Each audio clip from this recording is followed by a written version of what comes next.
Hello guys, today we are going to discuss about humerus bone. Humerus bone is the bone of the arm and it is the longest bone of the upper limb. It is having three major parts, an upper part, shaft and lower part. Upper part is rounded and the lower part is flattened. So we can discuss more about the upper part. Upper part contains head region. Upper part contains head region which articulate with the glenoid cavity to form a shoulder joint. So head articulate with the glenoid cavity to form a shoulder joint. Then we have a narrow line over here. Can you see that narrow line there? It is called anatomical neck. It is a line that separating the head from the rest of the parts of the upper end. It is called anatomical neck. Anatomical neck. It is a line that separates the head from the rest of the parts of the upper end is called anatomical neck. Next we are going to deal about another structure here, the lesser tubercle. Lesser tubercle is an elevation on the anterior aspect of the upper end. So this is the lesser tubercle which is in the anterior aspect of the upper end. Upper end in the anterior aspect or elevation on lesser tubercle. Then we are going to deal with, we can write over here the lesser tubercle.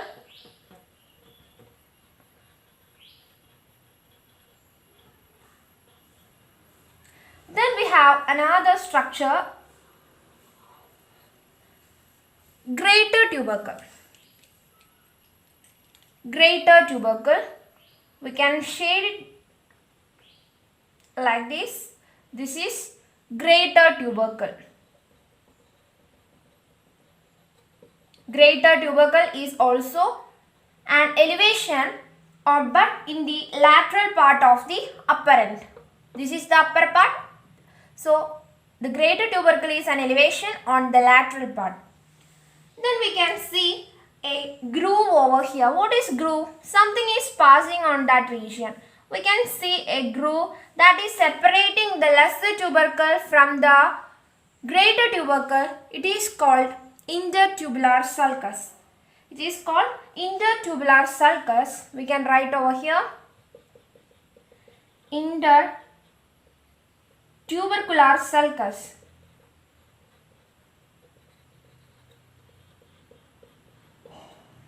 Intertubercular sulcus, it is a groove that separates the lesser tubercle from the greater tubercle. Then we have a narrow line that's separating the upper end from the shaft. There is a line over here, but it is a narrow line. It is a narrow line that's separating the upper end from the shaft region is called, that line is called surgical neck. So we can write this narrow line over here, surgical neck. Surgical neck is present in that region. Then the last structure in the upper end is morphological neck. Morphological neck, it is also called epiphyseal line. It is 0.5 centimeter above the surgical neck. It is 0.5 centimeter above the surgical neck and it shows the position of epiphyseal line. Okay, this is all about the upper end. Then we can discuss about the shaft region. Shaft region have three borders and three surfaces. What are the three borders? Anterior border, lateral border and medial border. Anterior border, lateral border and medial border. It is having three surfaces, anterior lateral surface, anterior medial surface and posterior surface. We can look over here. It is having three borders, anterior border, lateral border and medial border. Then 3 surfaces, anterior-lateral surface, anterior-medial surface and posterior surface. Okay. Then in the anterior border we have something called tuberosity. That tuberosity is called deltoid tuberosity. In the anterior border we have deltoid tuberosity. Deltoid tuberosity. A tuberosity in the anterior border is called deltoid tuberosity. And in the lateral border we have something that is called groove. A groove called spiral groove. Spiral groove. So in the anterior border we have deltoid tuberosity and in the lateral border we have spiral groove. Spiral groove is also called radial groove. Okay.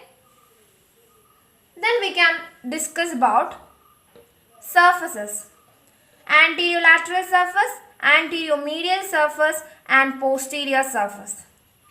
Now we can move to the lower part. Lower end, it is having condyle which is expanded from side to side. It is having a condyle part which expands from side to side, and also it have articular and non-articular part. First of all, we can discuss about the articular part. First of all, we can discuss about articular part, which includes capitulum, which is rounded. Capitulum which is rounded, and next one is the trochlea, which is pulley shaped structure. First one is capitulum, which is a rounded projection, and second one is the trochlea, which is pulley shaped structure. Pulley shaped structure. This is capitulum which is rounded shape. This is pulley shaped structure. We can write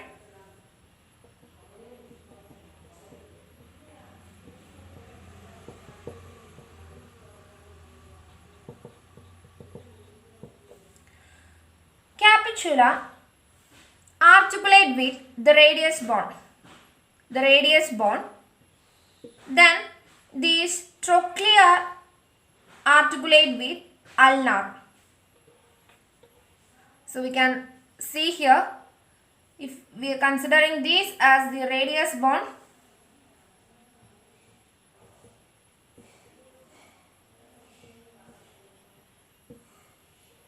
so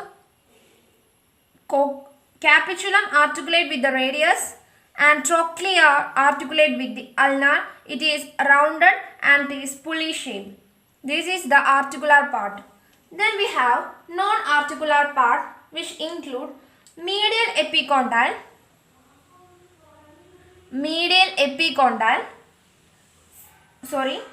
this is the medial epicondyle region. Then this is the lateral epicondyle. Then coronoid fossa, radial fossa.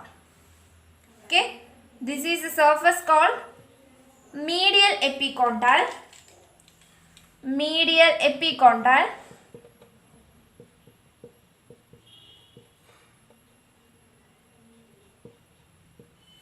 This is the lateral epicondyle.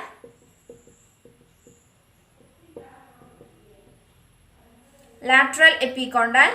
Then we have two fossas in the anterior part. This is the coronoid fossa. Then this is the radial fossa. Coronoid fossa. Last one is the radial fossa. Then in the back view we can see another fossa called olecranon fossa. So it's not visible. We can write over here olecranon fossa. So three fossa: coronoid fossa, radial fossa, olecranon fossa. Medial epicondyle and lateral epicondyle. These are the non-articular structure. Then articular structure include capitulum as well as trochlea. Okay, this is all about the humerus bone.